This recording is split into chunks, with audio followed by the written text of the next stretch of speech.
Hello everyone, welcome to our YouTube channel. आज के इस वीडियो में हम लोग सी लैंग्वेज का लेक्चर 4 स्टार्ट कर रहे हैं एंड आई होप आप लोगों ने इससे पहले के लेक्चर्स देख लिए होंगे। अगर नहीं देखे हो तो उन्हें आप जाकर पहले देख लेना, उसके बाद इस वीडियो को देखना तो आपको जो टॉपिक्स मैं समझाऊंगा वो बहुत अच्छे से समझ में आएंगे। तो चलिए वीडियो शुरू करते हैं। उससे पहले नोट्स जो है आपको टेलीग्राम चैनल पर मिल जाएंगे एंड हर वीडियो के सेपरेट नोट्स हैं, तो आप वहां से जाकर उसे चेकआउट कर सकते हो एंड टेलीग्राम चैनल की लिंक आपको डिस्क्रिप्शन में मिल जाएगी। तो चलिए अब हम देख लेते हैं इस वीडियो में हम लोग क्या क्या पढ़ने वाले हैं। इस वीडियो में हम लोग डेटा टाइप्स को, वेरिएबल्स को एंड फॉर्मेट स्पेसिफायर्स को देखेंगे। तो चलिए डेटा टाइप से शुरू करते हैं। Data type, it specifies the type of data that the variable can store. Means data type वो होता है जो वेरिएबल किस टाइप का डेटा स्टोर कर रहा है वो हमें बताता है। डेटा टाइप की हेल्प से हम लोग स्पेसिफाई कर सकते हैं कि वेरिएबल में किस टाइप का डेटा है। नेक्स्ट पॉइंट है, it is a type of container to store data. Means data type एक कंटेनर का टाइप है जो डेटा स्टोर करता है। और हमारे सी लैंग्वेज में 3 टाइप के डेटा टाइप्स होते हैं। सबसे पहला है प्रिमिटिव, दूसरा है डिराइव्ड एंड तीसरा है यूजर डिफाइंड। प्रिमिटिव वो होता है जिनकी हेल्प से डेटा टाइप्स डिराइव होते हैं एंड डिराइव्ड डेटा टाइप्स वो होते हैं जो प्रिमिटिव से बनते हैं एंड यूजर डिफाइंड वो हैं जो यूजर सिर्फ एक प्रोग्राम के लिए डिफाइन करता है। अब हम चलते हैं और डेटा टाइप्स कौन कौन से होते हैं उन तीनों के अंदर उसे समझ लेते हैं। सबसे पहले प्राइमरी या प्रिमिटिव एक ही होता है, ठीक है। प्राइमरी के अंदर integer, character, floating point, double floating point and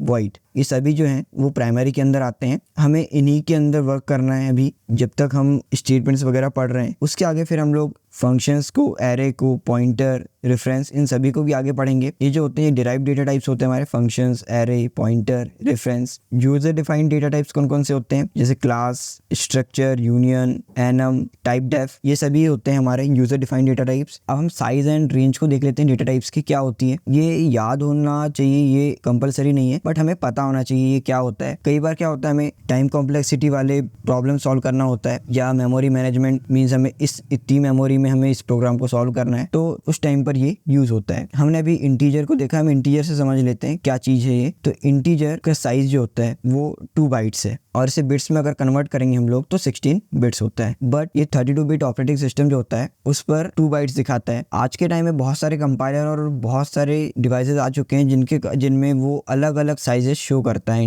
मेरे इस डिवाइस में ये इंटीजर 4 शो करता है, मींस 4 बाइट्स शो करता है। तो आपके कंप्यूटर में भी कुछ और शो करता होगा, आप उसे चेक कर सकते हो। मैं बताऊंगा कैसे चेक करना है। और ये रेंज है, रेंज मींस कहां से कहां तक के नंबर ये स्टोर करेगा। तो हमारा जो डेटा टाइप है int, वो -2 की power 15 to 2 to the power 15 - 1 तक स्टोर करने वाला है। इससे आगे के नंबर्स वो स्टोर नहीं करेगा। अगर हमें इससे ज्यादा नंबर स्टोर करना है हमें, तो हमें लॉन्ग इंट का यूज करना होगा जिसका साइज 4 बाइट्स होता है और इसकी रेंज -2 की power 31 to 2 to the power 31 - 1 होती है। और ये जो साइज है डेटा टाइप का वो वेरी करता है हमारे system to system and compiler to compiler, ठीक है। तो अब हम चलते हैं VS कोड में और वहाँ साइज देखेंगे इंट का कि हमारे कंपाइलर हमारे सिस्टम में वो साइज क्या आ रहा है, और आप लोग भी उसे चेक करना और मुझे कमेंट्स में बताना। अब यहाँ पर हम लोग इसका साइज देखेंगे कि क्या साइज यहाँ पर हमारा इंटीजर यूज कर रहा है। उसके लिए हमें साइज फंक्शन होता है, उसका यूज करेंगे हम लोग, साइज ऑफ a। तो अब इसे हम रन करेंगे तो हमें इंटीजर का साइज पता चल जाएगा। मींस यहाँ पर हमारा इंटीजर 4 बाइट्स ले रहा है। और यहाँ पर बहुत सारे डेटा टाइप्स हैं बट हम कुछ ही डेटा टाइप्स को यूज करेंगे, जैसे कैर हो गया कैरेक्टर के लिए, इंटीजर यूज करेंगे हम लोग, फ्लोट यूज करेंगे और बहुत ज्यादा जरूरत पड़ने पर हम लोग यहाँ डबल यूज करेंगे। और फ्लोटिंग पॉइंट नंबर वो होते हैं जहाँ पर हम लोग डेसिमल्स में वैल्यू के साथ डील करते हैं और इसका साइज 4 है। बट रेंज जो है वो वेरी नहीं करती। तो आपको पता चल गया होगा कि साइज और रेंज क्या होती है। और हमें कैरेक्टर लिखना है तो हम कैर लिखेंगे, इंटीजर लिखना है तो हम इंट लिखेंगे। अगर हमें डेसिमल वैल्यूज के लिए मींस फ्लोटिंग पॉइंट नंबर चाहिए तो हम वहाँ फ्लोट यूज करेंगे। अगर हमें ज्यादा रेंज चाहिए फ्लोटिंग पॉइंट नंबर्स में भी तो हम लोग डबल यूज कर लेंगे। तो ये हो गया हमारे डेटा टाइप्स, रेंज और उनके साइजेस। तो चलिए अब वेरिएबल्स को समझ लेते हैं हम लोग। Variables, it is used to give a name to a memory location. Means variable जो है उसका हम यूज क्यों करते हैं, किसी मेमोरी लोकेशन को नेम देने के लिए। अब वो कैसे देते हैं अभी मैं बताऊंगा धीरे से। नेक्स्ट पॉइंट समझ लेते हैं। It is the combination of data type and identifiers. Data type तो मैंने अभी बता दिया, इंट हो गया, कैर हो गया, फ्लोट, डबल, ठीक है, ये हमारे होते हैं डेटा टाइप्स। अब आइडेंटिफायर्स क्या होते हैं वो मैंने आपको पिछली वीडियो में बताया था, तो आप वहां से जाकर उससे पढ़ लेना। ना। अब देखो वेरिएबल जो होता है वो डेटा टाइप और आइडेंटिफायर का कॉम्बिनेशन होता है। अभी आप समझ लो, धीरे धीरे मैं आपको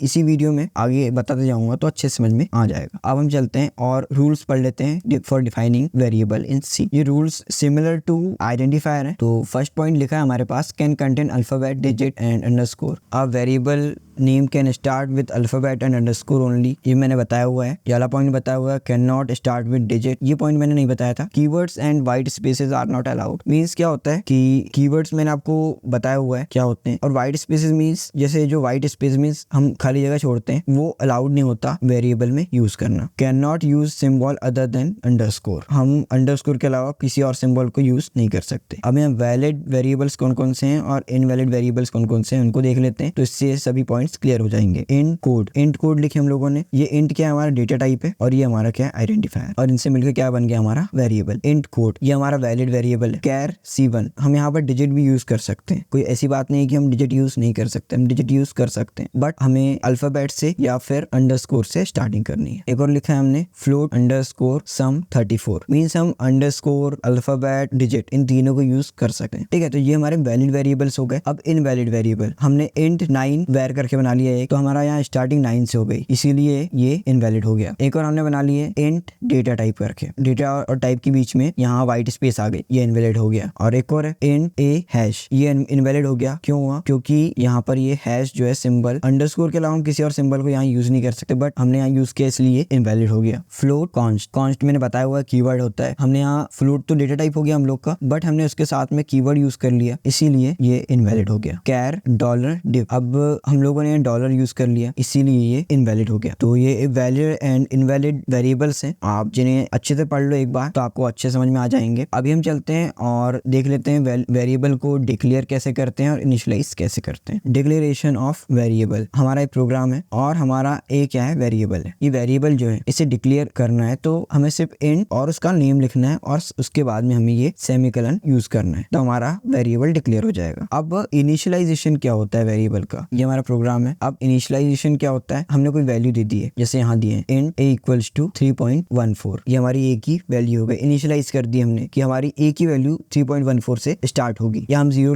रख सकते थे या कुछ और वैल्यू रख सकते थे। मींस इनिशियलाइजेशन वो होता है जहां हम ए की वैल्यू भी दे देते हैं। अब हम ग्लोबल एंड लोकल वेरिएबल्स को पढ़ लेते हैं। तो लोकल वेरिएबल्स क्या होते हैं? Local variables are variables that are declared within a specific scope such as inside a function or a block of code. Global variables क्या होते हैं? Global variables are variables that are declared outside of any function or block of code. ये हमारा code है पूरा, ठीक है। हम लोगों ने एक वेरिएबल ए यहाँ पर इनिशियलाइज कर दिया, और इसे फिर यहाँ पर अंदर इंट ए इक्वल्स टू 9 कर दिया वैल्यू। तो ये क्या हो गया, यहाँ पर ये जो वेरिएबल है हमारा, ये ग्लोबल वेरिएबल हो जाएगा हमारा। इसके लिए ये जो 9 है, इंट ए इक्वल्स टू 9, इसके लिए इंट ए इक्वल्स टू 4 क्या है, ग्लोबल वेरिएबल है। और ग्लोबल वेरिएबल क्या है, ये फंक्शन के बाहर डिक्लेयर किया गया था, जो कि इस पूरे फंक्शन में वैलिड होगा। बट ये जो इंट ए है जिसकी वैल्यू 4 है, वो इस पूरे में वैलिड रहेगा, और इस ब्लॉक के अंदर सिर्फ इंट ए इक्वल्स टू 9 जो होगा इस ब्लॉक के अंदर बस वैलिड होगा, इसके बाहर वैलिड नहीं होगा। VS कोड में चलते हैं और वहां इस चीज को हम लोग अच्छे से समझते हैं। इंट ए इक्वल्स टू 4 कर लेते हैं। अब इसकी वैल्यू हम लोग प्रिंट करेंगे, हमें वैल्यू क्या मिल जाएगी, 4। अब हम लोग क्या करते हैं, यहाँ पर एक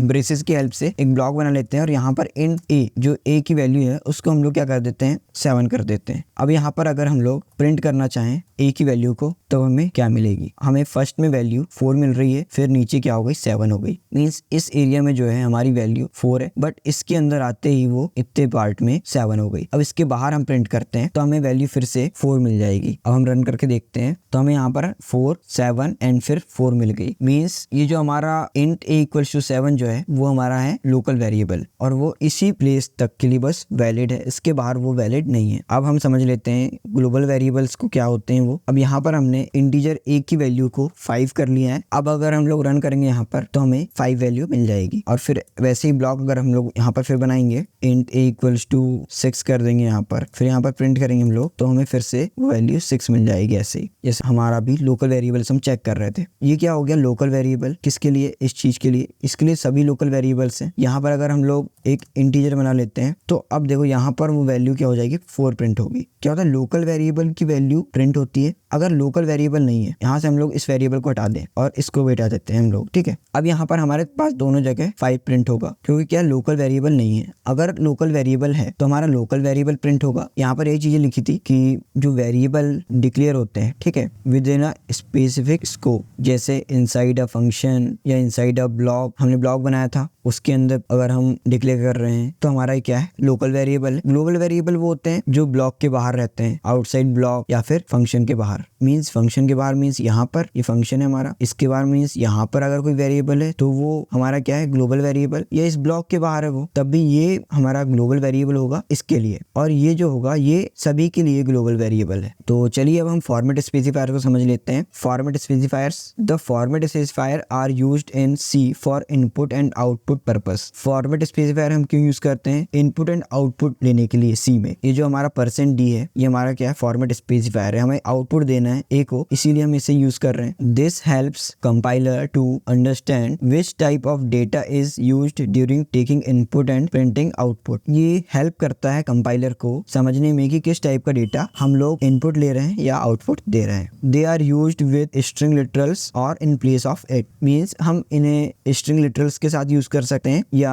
हम इन्हें उनकी जगह पर यूज करते हैं। अब स्ट्रिंग लिटरल क्या होता है वो मैंने आप लोगों को आई थिंक सेकंड लेक्चर में बताया है, सेकंड या थर्ड में। तो आप उन्हें उन सभी लेक्चर्स को देख लोगे तो आपको ये अच्छे से समझ में आ जाएगा। अब हम कौन कौन से फॉर्मेट स्पेसिफायर्स होते हैं किसके लिए, वो मैंने आगे लिस्ट बना के रखी है, तो आप इन सभी को देख लेना। मैं कुछ कुछ बता दे रहा हूँ। %c कैरेक्टर के लिए यूज होता है। अब डेटा टाइप कौन कौन से हैं, कैर हो गया, अनसाइंड कैर हो गया, इन सब के लिए हम लोग क्या यूज करते हैं, %c। %d यूज होता है साइंड इंटीजर, मीन्स इंटीजर के लिए। जैसे हम लोग इंट में भी यूज कर रहा था, यहाँ पर देखो %d यूज कर रहा हूँ क्योंकि यहाँ पर ये इंट है। ऐसे बहुत सारे हैं यहाँ पर, आप इन सभी को एक बार पढ़ लेना तो आपको समझ में आ जाएगा। अब हम चलते हैं VS कोड में और वहाँ समझ लेते हैं इससे। अब देखो यहाँ पर जो है ये %d, मैं बैकस्लैश को हटा देता हूँ, ठीक है। अभी देखो यहाँ पर %d ये क्या है, फॉर्मेट स्पेसिफायर है इंटीजर डेटा टाइप के लिए। और इंटीजर के लिए हम लोग %i भी यूज करते हैं। अब इसे मैं रन करूंगा तब भी 5 आउटपुट देगा, और मैं %d भी कर दूंगा इसे तब भी ये 5 ही आउटपुट देगा। तो आप दोनों यूज कर सकते हैं, कोई दिक्कत नहीं है। अब देखो %f भी होता है किसके लिए, floating point number, means decimal values जो हम लोग लिखते हैं। जैसे 5.82 कर दिए हम लोगों ने तो ये हमें ओके, यहाँ पर मैंने फ्लोट नहीं करा था इसलिए वो 0 दे दिया आंसर, फ्लोट कर दिए। अब इसका रन करेंगे हम लोग तो हमें यहाँ पर 5.82 ये आउटपुट दे देगा। इस तरीके से फॉर्मेट स्पेसिफायर्स यूज होते हैं, ठीक है। जैसे %f हो गया और बहुत सारे हैं, ये लिस्ट ही हमारी, ठीक है। आप यहाँ से जाकर इन्हें देख लेना तो अच्छे समझ में आ जाएगा। ये इंटीजर है एंड %s जो होता है स्ट्रिंग के लिए यूज होता है। अभी आपको सभी चीजें धीरे धीरे समझ में आएंगी क्या होती हैं, तो आप इन सभी को PDF से एक्सेस कर सकते हो और आपको PDF टेलीग्राम चैनल पे मिल जाएगा। आई होप आप लोगों को सभी टॉपिक समझ में आए होंगे। एंड वीडियो कैसा लगा आप मुझे कमेंट्स में बताना। Thanks for watching, have a nice day.